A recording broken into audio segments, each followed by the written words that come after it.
All right. Hello, everyone.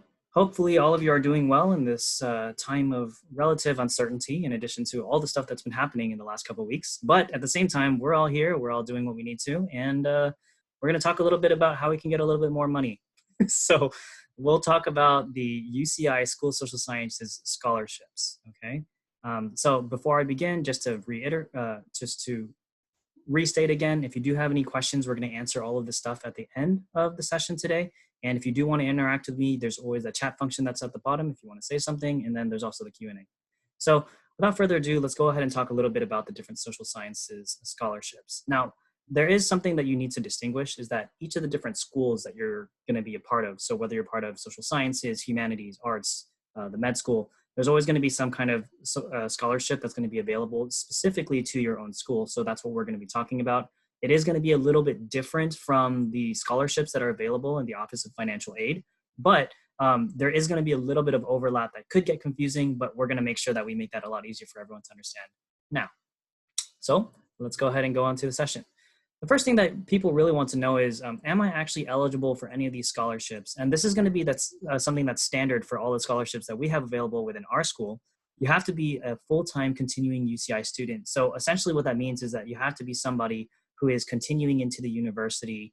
Like you're not unfortunately it restricts to students who are like just visiting, or they're here on some kind of like study abroad program or anything like that. It's people who are going to be local to the university. They're going to be here for multiple years in a time period. So if you're a transfer student, you're okay. If you're a native student, meaning one that started at freshman year, you're totally eligible to be that in regards to that particular requirement. You have to be declared a major in school of social sciences. In the past, we've actually had questions about students who are minoring in our school, and unfortunately, that's not going to be one of the criteria that we have available. But if I'm thinking that most of you are actually going to be majors in school of social sciences, so you automatically apply for that one. All of our scholarships also have a minimum GPA of 3.0. So you want to make sure that you are going to be kind of holding on to your GPA just to make sure that you have yourself be above that. If you, I just got something in the chat saying that people can't hear me. Can some of you hear me still?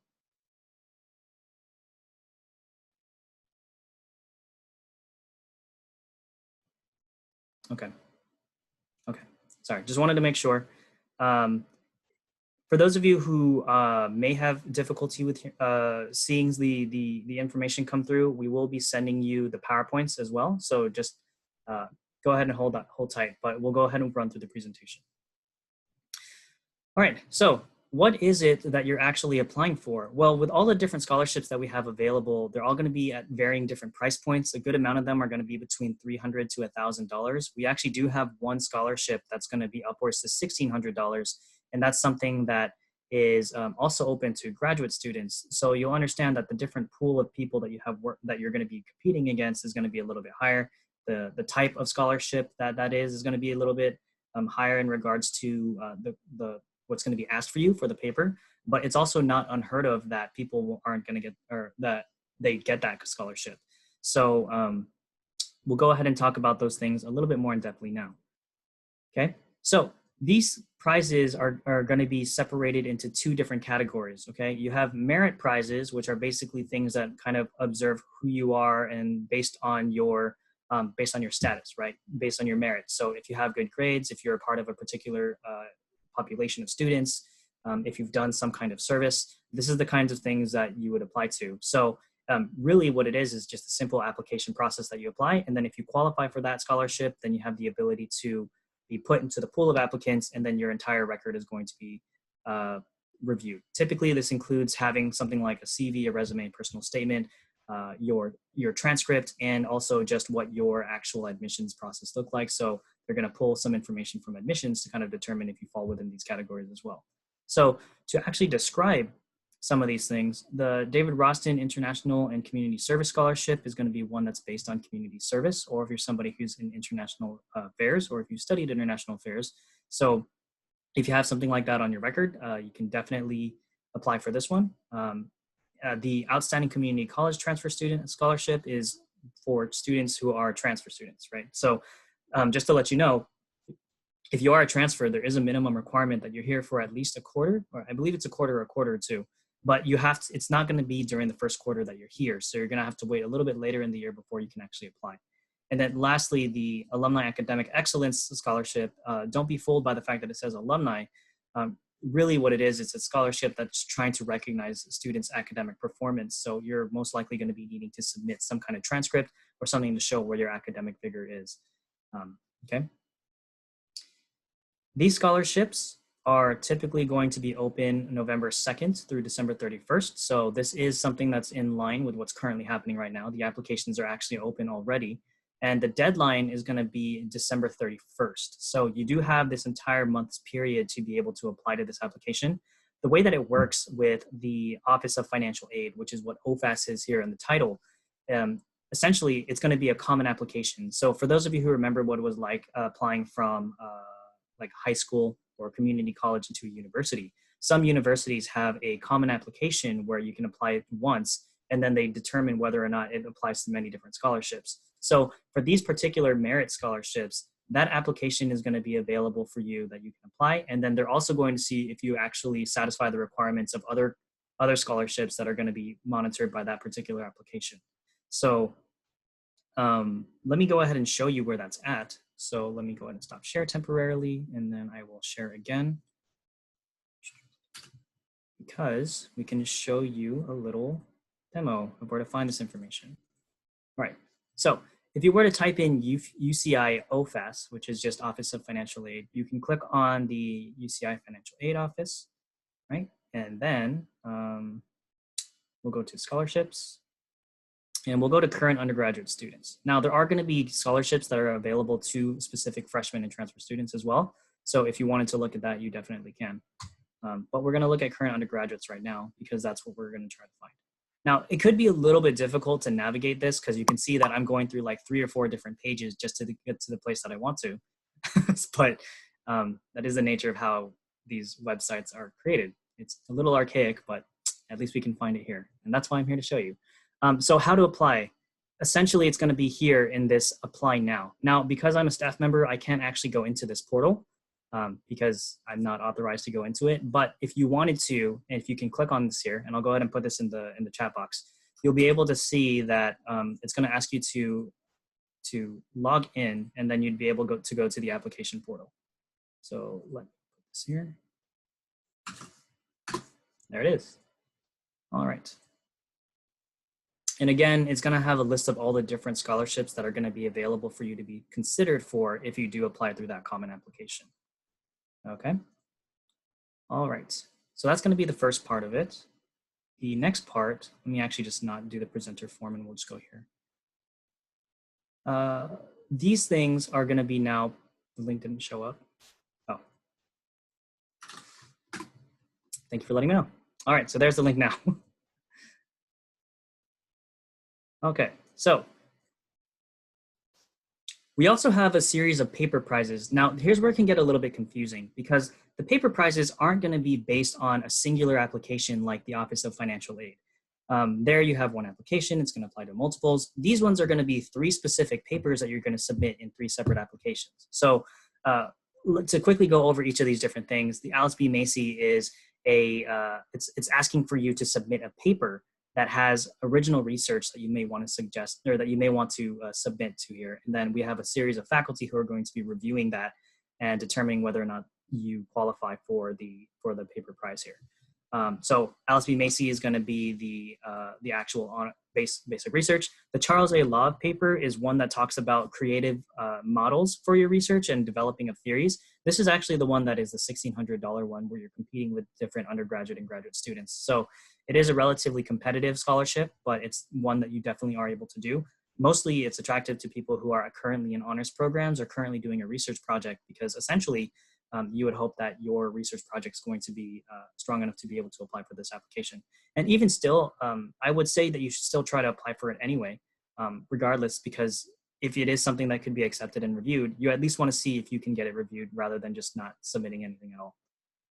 Lastly, the outstanding honors thesis paper is something that recognizes specifically students in honors programs. So if you are part of an honors program, this is something that you can apply to get additional funding. Okay. So I did mention that these paper prizes do have separate application processes, and our application process for this one is January 2 through April 5. So that's when the application period actually opens, and I will show you where you can find these applications.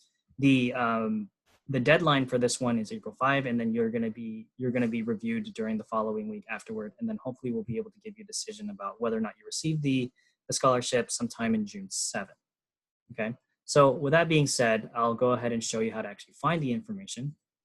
So a simple Google search into UCI Sockeye scholarships will show you that the first link is going to be where all of our scholarships are located. So when you click on here, it'll just bring you to our scholarships page. You'll notice that the 3 paper prizes that I just mentioned are going to be the first ones here at the top. If you wanted to know about the scholarship itself and a little bit more specific about its requirements, you can just click on there, the more info page, so that you can see more information about it. I believe, yeah, and it also talks about different past recipients who we've had. So if you're thinking about like, oh, I wonder what majors they were a part of or how long it's been since we've been able to give these out, you can definitely look at it here. Yeah, so it is going to be on an annual basis here. Now, if you were to click on this now, it's not going to show that anything's open because it is going to be opening early up in the winter quarter. As we mentioned, it's going to be January 1 for this year. So please be on the lookout. This one has a value of $300 if you were to be the recipient of the scholarship. Just to give you an idea about these other scholarships for the paper prizes, this one again is the $1,600 one. And then this one here is also another $300 one. So if you do have something that you could submit, I would suggest that you do so. These other ones here, this is the David Roston International Community Service Scholarship. These are the 3 merit scholarships that are connected to the Office of Financial Aid. So we do still have more specific information about what's going to help you qualify for it. Again, I would say it's probably easiest just to apply to the application, the common application, because there they would actually verify if you're capable of being able to apply to it. So it's not going to be too difficult to apply to these ones. So I would say that if you have the ability to, just go ahead and apply. And I believe that the apply now buttons here actually go directly to, yep, it goes directly to the scholarships page, and you know how to get here from here. And this is where the application is. Okay. All right. We'll talk a little bit more in depth about this other scholarship down here, which is the Educational Enhancement Scholarship. So essentially, if you're going to be needing additional funds to help support your academic journey, so if you are doing some kind of research project and you're not getting funding from any other place on campus, so UROP, the Undergraduate Research Opportunities Program, is typically one that gives funding for your research project. But if you want some additional funding, you can apply to the Educational Enhancement Scholarship. Now, this one is a year-round application, so it means that you can apply to it at any time throughout the academic year, and it's going to be reviewed by our committees. So these ones is going to be more of like a proposal request, right? So the way that you would actually submit something is you would write a proposal, you would talk about how the funds are going to help you, and then you're going to be submitting some kind of itemized budget to determine how you're going to be using those funds. And then based on what they determine is going to be appropriate for your proposal, they will be able to offer it to you. So if you're asking for like a proposal of like $500 or something like that, and then they deem it necessary for you to do more like $300, then maybe they will give you the $300. But it's something that you can apply to at any time. So consider doing that if you need any additional help for your research. Okay. Where this is located on our actual scholarship page, it is going to be down here at the bottom. You'll see that there's another scholarship that's located here, but this is a specific scholarship to students who are part of the Olive Tree Initiative. So if you are part of the Olive Tree Initiative, you can look that up. Or if you're not familiar with the Olive Tree Initiative, you can look up Olive Tree Initiative as well. To make this information easy for you to access, I'm going to go ahead and put this in the chat as well, just so that you have it available to you. Okay, so these 2 links are going to be the ones that are the most important for when you're applying to scholarships. There may be other scholarships across campus, but at least within social sciences, these are the ones that are going to be available to us now. As to reiterate, the 3 here in the middle are the ones that you want to apply to now, because that's when the application's open. And then for these ones with the paper prizes, you want to apply towards the beginning of January when those scholarships open. Educational Enhancement Scholarship is going to be something that's open throughout the academic year. Okay. Very cool. All right, so the question is, what is a standout applicant for these scholarships? And really what you're looking at is academic performance, if you have good research experience, some type of community service, leadership, involvement, educational goals.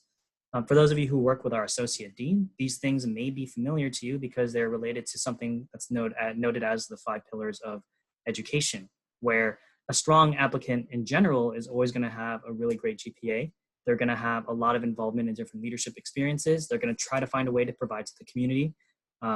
They're going to have a lot of practical experience. So you're going to boost up your resume and make sure that you gain a lot of experience to show that you're actually applying the knowledge that you have, and you're going to be doing some kind of research. So do the most that you can to kind of build upon all of these different aspects of your academic profile to make yourself become the most competitive applicant that you can be. Okay.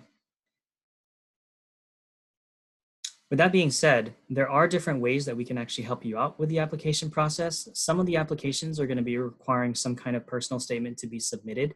So if you do need help actually writing a personal statement, that's something that we can help you with within our office. We have a team of many different peer advisors, peer consultants who are able to kind of walk you through the process of how to make a proper personal statement. If you do need to submit a CV for any of these things, we can also help you write a CV as well, and we'll go over your CV and or resume. The CV is basically just an expanded resume, but if you do need help writing that, we can also walk you through it. And we can walk you through it by way of doing appointments. You can just find us through our appointment sheet. So if I were to go here, go to the SARC website, you'll be able to see that throughout our website, this click here to schedule an appointment button is sprinkled out throughout our entire webpage. So if you did want to make an appointment with us, you definitely can through here. Okay. All right. So hopefully that gave a really good description of all the scholarships that are available. If you do have any questions, let's go ahead and address some of them. So you can go ahead and put it in the chat, or you can put it in the Q&A. So let me address the question that was here. What's the difference between the scholarship and the UCI scholarship application? So hopefully that's something that I was able to answer throughout the entire presentation, but just to make sure, the scholarships with social sciences is something that's specific to you. So that means that the applicant pool that you're being compared to is only within social science students and the people who apply through social sciences. So if you have a group of maybe 20 students who are applying through the social science applications, you're only competing with them. The UCI scholarship, the one with the application that we sent, that I showed you through the Office of Financial Aid, that's something that they're going to be comparing with everybody else. Now, luckily, for the 3 scholarships that the Office of Financial Aid is actually comparing us to, it's only going to go to social science students. So you're still going to be competing with the same group of people there. But the benefit to applying through their common application is that they'll also consider you for other scholarships that are not so specific to the school itself. So hopefully that gives you an idea about the difference between the social science scholarships and then the UCI scholarships. I'm a part-time student this quarter, but will be a full-time student for the rest of the year. And myself, yes, you are still eligible as long as you are a continuing student. So if in the case that you actually had to leave the school for whatever reason, or if you were like a visiting student from a different university, that's the time that it wouldn't be able to apply. But for this one, you should be able to be eligible for it. Okay. Any other questions?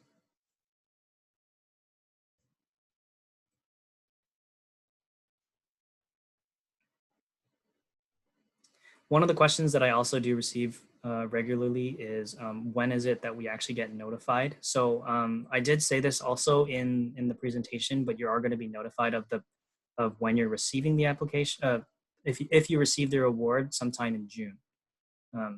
All of the deliberation for choosing the recipients of these scholarships actually happens sometime in May. But we have to make sure that we can give the funds out by June. So that's when you're going to be getting that information. Okay. Anything else?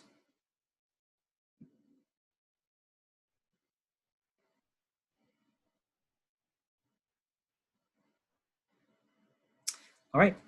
If there are no other questions, just want to say thank you for joining us today. If you do have any questions, I'll go ahead and put Sark's email inside of the chat here, just in case you wanted to ask any questions. If you did have any specific questions to me, this is my email below as well.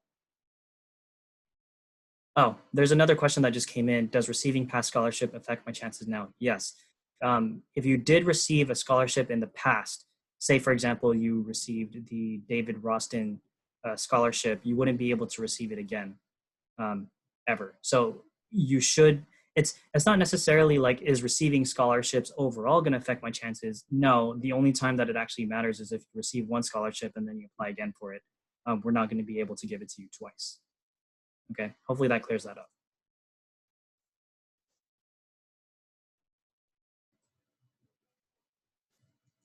Okay. All right. Well, without further ado, thank you for joining, and I will see you all around. Have a great day, everyone.